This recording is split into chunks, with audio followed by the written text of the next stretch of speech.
Assalamualaikum warahmatullahi wabarakatuh. Matur suwun sangat Gus, saya dikasih kesempatan untuk bertanya. Saya ingin tanya tentang indikator orang hidup Gus. Indikator itu suatu alat ukur lah. Berkenaan materi yang disampaikan tadi tentang istidrot, ulu-ulu, diulu-ulu. Dalam hidup ini kan kita serba ambigu sepertinya. Serba ambigu itu ndak pasti gitu. Nggak pasti. Katakan ya, orang non muslim dia itu hidup kaya sampai mati, sampai hampir mati tetap kaya sehat, lalu meninggal gitu. Menurut hatinya dia itu disayang Tuhan, padahal Tuhannya banyak. Nah, oke, kita bicara di Islam sendiri. Di Islam sendiri banyak mazhab. Menurut mazhab kita, mazhab Ahlus Sunnah wal Jamaah yang bersumber pada Imam Syafi'i Al-Asy'ari, itu kita melakukan seperti apa yang telah dituntunkan. Tapi menurut mazhab lain, kita itu dianggap sesat. Kita dianggap nyeleneh, pakai kunut, pakai ini, pakai itu, salaman, mari adzan pujian. Padahal kita juga memandang mereka juga sesat, kan gitu. Lah, dalam pandangan Allah, hamba yang mulia dalam pandangannya itu pasti kan ada indikatornya. Kon tak anggap mulia dalam hadapanku, kon kudu ngene gitu. Kita semua pasti merasakan itu, pasti semuanya. Iki lo aliran sing dia sing bener menurut Allah ini, kan gitu. Nah, ini ditarik ke hakikat Gus. Dalam syariat kita dihadapkan pada sejumlah agama yang sedemikian banyak. Dalam Islam sendiri sejumlah mazhab atau aliran yang sebegitu banyak. Itu pasti kita itu bingung, indikatornya apa ya? Allah memandang hambanya itu sebagai hamba yang mulia atau beruntung. Dalam Al-Asri jelas, wal asri innal insana lafi khusrin illa alladzina amanu wa amilus solihati wa tasaw bil haqqi wa tasaw bis sabr. Bahwa orang itu dikatakan merugi apabila tidak beriman, tidak beramal soleh, kecuali orang-orang yang beriman, kecuali orang-orang yang beramal soleh dan saling menasihati dalam kebaikan dengan penuh kesabaran. Itu kan indikatornya orang yang beruntung. Tapi itu kalau diculaskan lagi masih terkotak-kotak gitu. Jadi mohon dicerahkan hati saya, seperti apa yang indikator yang dalam pandangan Allah orang itu mulia dalam pandangannya, termasuk kalau bisa dari segi kecintaan Gus, dari segi mahabbah juga, tidak hanya hakikat tapi kecintaan, mahabbah gitu. Terima kasih Gus atas nanti penjelasannya, semoga bermanfaat bagi kita semua. Assalamualaikum warahmatullahi wabarakatuh. Waalaikumsalam warahmatullahi wabarakatuh.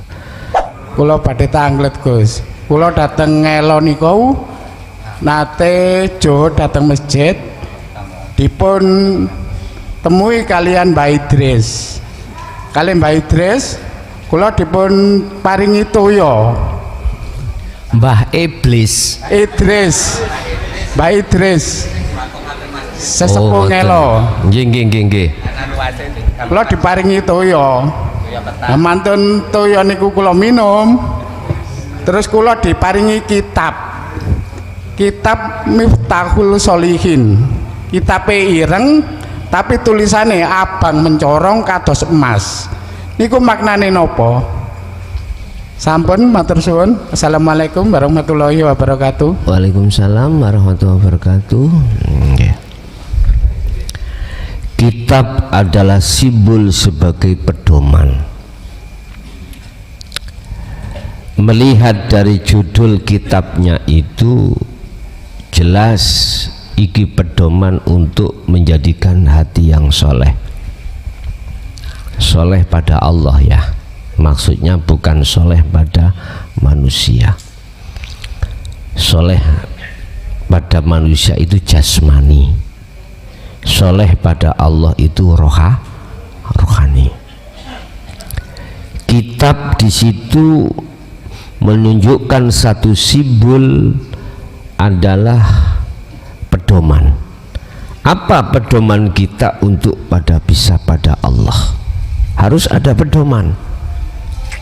Dengan pedoman itu dijadikan sebagai dalil, sebagai dasar Anda untuk bisa sampai pada Allah.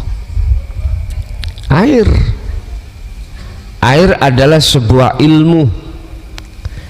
Si kula takok sing sampean unjuk wau air jernih apa butek?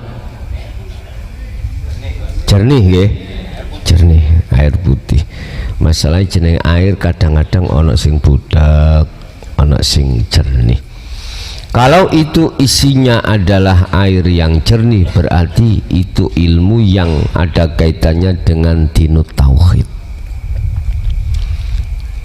Itu juga ada kaitannya dengan kitab.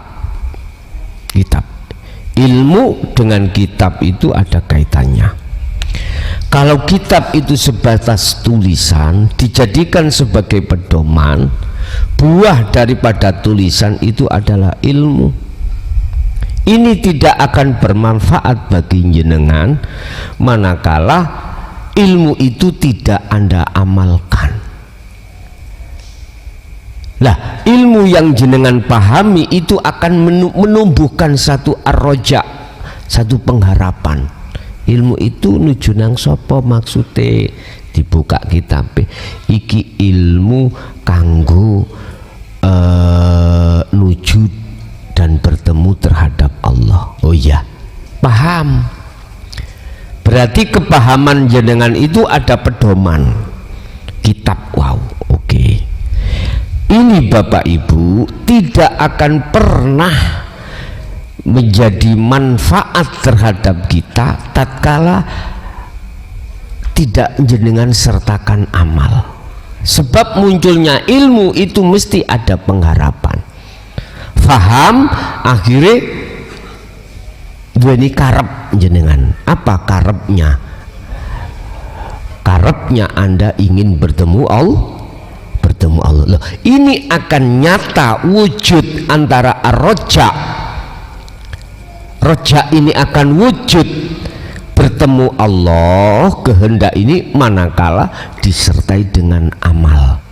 Amal berarti praktek, jenengan wajib sesuai dengan petunjuk pada ilmu itu yang dimaksud zikir, wajib jenengan lakukan. Wajib. Ini manakala ilmu itu disebut sebagai ilmu yang bermanfaat, migunani kanggo jenengan. Lah ini akhirnya kami sebut antara roja ini ya, roja gandeng dengan amal iku akan maujud. Roja adalah pengharapan ya. Roja adalah pengharapan, amal itu adalah perbuatan, tindakan dzikir. Gandeng ini disebut maujud. Jelas? Oke. Jadi Bapak itu tadi kitab adalah pedoman, air adalah ilmu tauhid, akan masuk di dalam diri panjenengan kefahaman. Jenengan sertakan dengan zikir, maka bertemulah kau pada Allah. Nggih, ada lagi. Assalamualaikum warahmatullahi wabarakatuh. Matur suwun sangat Gus, saya dikasih kesempatan untuk bertanya. Saya ingin tanya tentang indikator orang hidup, Gus. Indikator itu suatu alat ukur lah. berkenaan materi yang disampaikan tadi tentang istidrat, ulu-ulu, diulu-ulu. Dalam hidup ini kan kita serba ambigu sepertinya. Serba Ambigu itu ndak pasti gitu. nggak pasti. Katakan ya. orang non muslim, dia itu hidup kaya sampai mati, sampai hampir mati tetap kaya, sehat, lalu meninggal gitu. Menurut hatinya dia itu disayang Tuhan, padahal Tuhannya banyak. Nah, oke, kita bicara di Islam sendiri. Di Islam sendiri banyak mazhab. Menurut mazhab kita, mazhab Ahlus Sunnah wal Jamaah yang bersumber pada Imam Syafi'i Al-Asy'ari, itu kita melakukan seperti apa yang telah dituntunkan.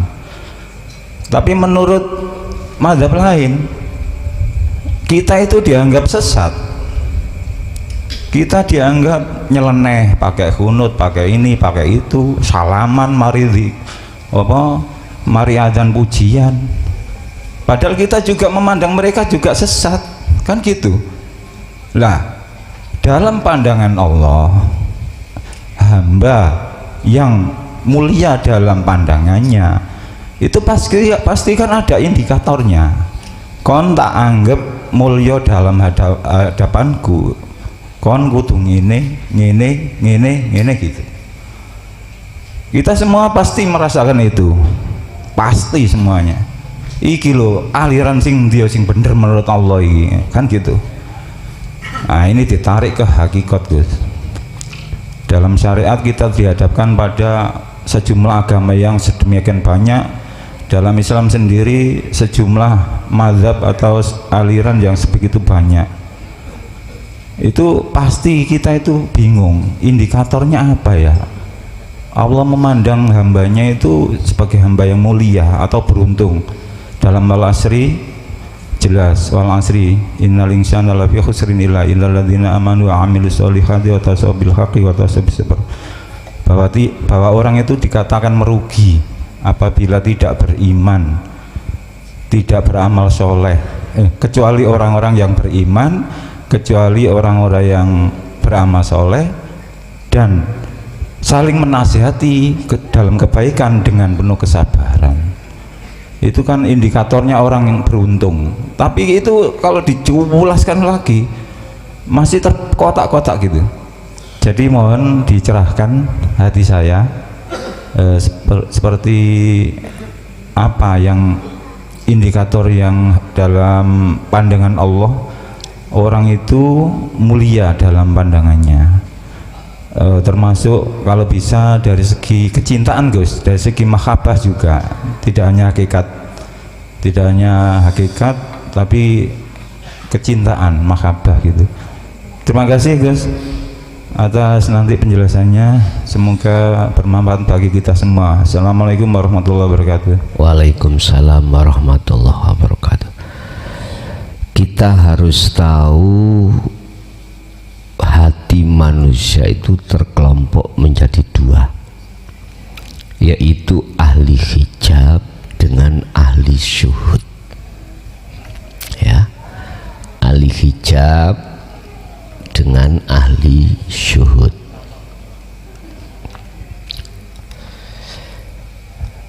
Selama kita masih di kelompok ahli hijab, mesti ini bercerai-berai, beragam-ragam bentuk.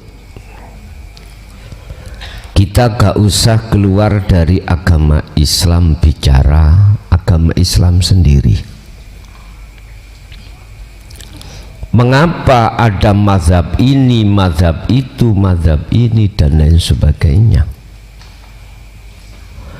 Karena mereka masih melihat makhluk. Keakuan kita sebagai makhluk itu masih dominan, padahal sudah dijelaskan dengan sejelas-jelasnya baik secara Al-Quran maupun Al-Hadis As-Sunnah. Allahu khalaqakum wa ma ta'malun. Kita sadar makhluk iki yang menciptakan adalah Tuhan. Oke, sadar. Tapi banyak yang tidak sadar, wa ma ta'malun, apa yang muncul dari diri kita itu dari Allah. Enggak sadar. Mengapa enggak sadar? Apa biang keroknya? Nafsu yang ada dalam hati kita membisikkan pada diri kita supaya iman kita itu jatuh pada makhluk, jatuh pada makhluk keakuan kita yang melakukan. Akhirnya disitulah jangan heran bermunculan bendera-bendera itu sesuai dengan imamnya masing-masing, sampai dikatakan jikalau kau ikut bendera aku, gak boleh kau bendera yang lain. Jikalau kau ikut bendera yang lain, benderaku turunkan. Atau bahasa sederhana, tidak ada matahari dua. Iku sukses mereka itu mengikrut Anda, menjerat Anda sukses, sehingga dikatakan kau manakala tidak mengikuti mazhabku sesat kau. Yang sana juga begitu. Akhirnya apa bedanya dengan partai? Ake-akean bolong.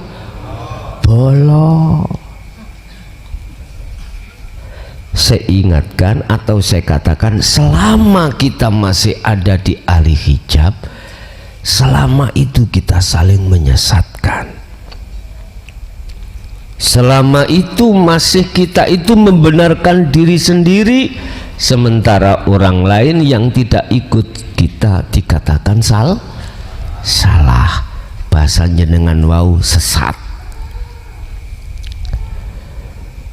Bapak Ibu hadirin, saya katakan selama kita di ahli hijab, apapun status kita, apakah yang jadi imam, apakah yang jadi makmum, mohon maaf, pasti selang pendapat, pasti akan mengatakan kita yang benar, orang lain yang salah. Lah ini manakala dibiarkan, maka jangan heran kalau akan terjadi khilaf. Ini akan terjadi tidak hanya secara akwal, ucapan, debat, enggak, akan terjadi termasuk khilaf horizontal secara fisik, berarti peperangan. Beda ideologi itu aja. Sampai kapanpun Pak, sampai kapanpun. Tadi saya katakan apa yang menjadikan biang kerok akhirnya menjadi khilaf, itu tadi dalam diri kita terkuasai oleh nafsu, yang nafsu itu inna nafsa la amaratum bisu, mengajak untuk berbuat jelek, artinya membenarkan diri sendiri, menyalahkan orang lain, karena beda madhab.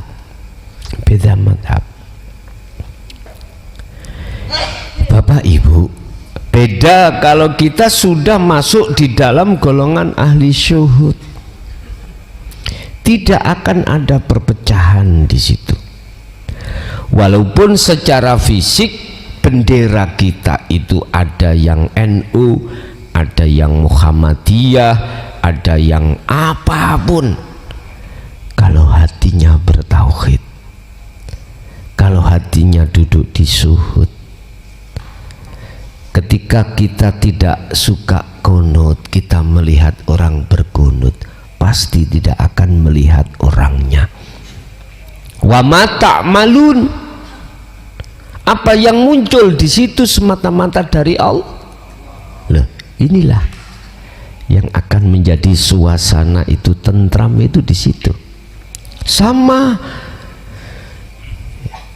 yang nggak pakai kunut melihat orang yang berkunut, sama orang yang miturut dohirnya, syariatnya, madhabnya gak boleh tahlil, melihat orang tahlil gak mungkin akan menyalahkan, karena dia sibuk melihat Allahnya.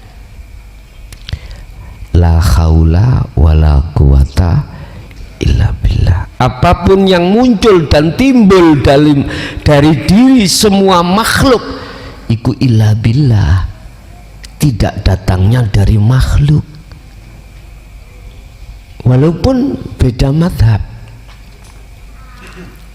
Sifat hakikati aslinya hamba itu tidak punya daya upaya apapun, kekuatan apapun. Kalau sadar seperti ini, maka keakuan diri makhluk itu dalam hal apapun itu akan rusak, akan fana, otomatis akan muncul iman dalam diri itu, semuanya keakuannya Allah.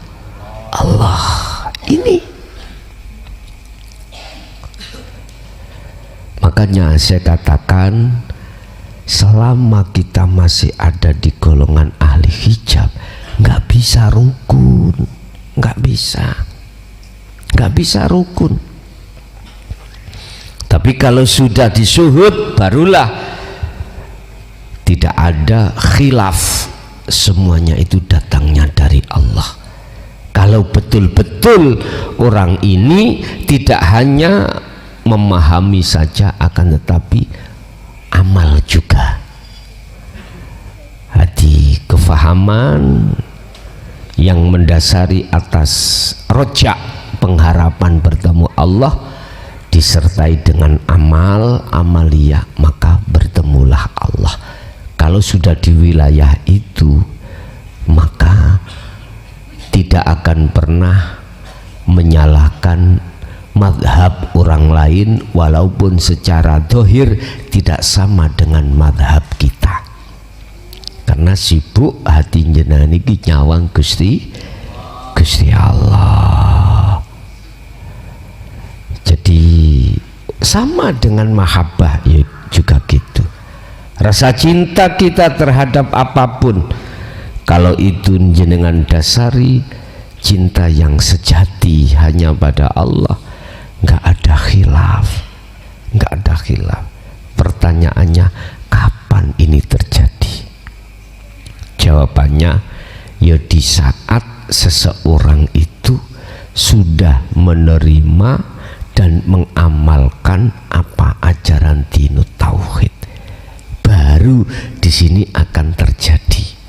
Kalau kita ngomong kapan umat seluruh dunia itu akan terjadi seperti itu, mohon maaf ya, semuanya begitu. Sing ngebain rokok sopo? Nggak mungkin lah Pak. Makanya Gusti Allah memeta-meta itu. Mengapa harus memeta? Katanya Allah itu gak pilih kasih, Ar-Rahman Ar-Rahim. Memang betul.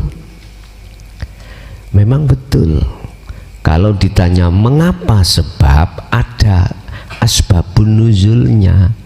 Mengapa Allah memeta si A diletakkan kiri, si B kanan? Iku ya ada alasannya, ada jawabannya sendiri. Sebabnya mek mendasar, sami'na wa asoina wa sami'na wa atokna, mengikut tak apa yang sudah Allah sampaikan untuk menjadi ahad. Dia tidak menghiraukan, bahkan lari dari itu. Larinya sambil ngece, larinya sambil menghina, mengejek. Lah ini persoalannya kan ada di situ. Itulah mengapa dia dimasukkan golongan kiri, dan mengapa mereka yang satu dimasukkan golongan kanan, karena sami'na wa ata'na. Justru satu sisi si A diletakkan kiri, si B diletakkan kanan, itu menunjukkan sifat adili Gusti Allah. Jadi itu tadi Pak ya, yang menjadi indikator kita itu mengapa diletakkan, akhirnya menjadi diletakkan ahli hijab, sehingga menjadikan perpecahan ada di situ. Karena kita sami'na wa asoina, kita mendengarkan tapi malah lari sambil ngece. Lah itu lah, saya rasakan selama 23 tahun Bapak Ibu, apa yang kami sampaikan tentang dinut tauhid, umpama saya sensus loh ya, sensus itu lebih banyak mereka mengatakan sami'na wa asoina. Iya, sami'na wa asoina.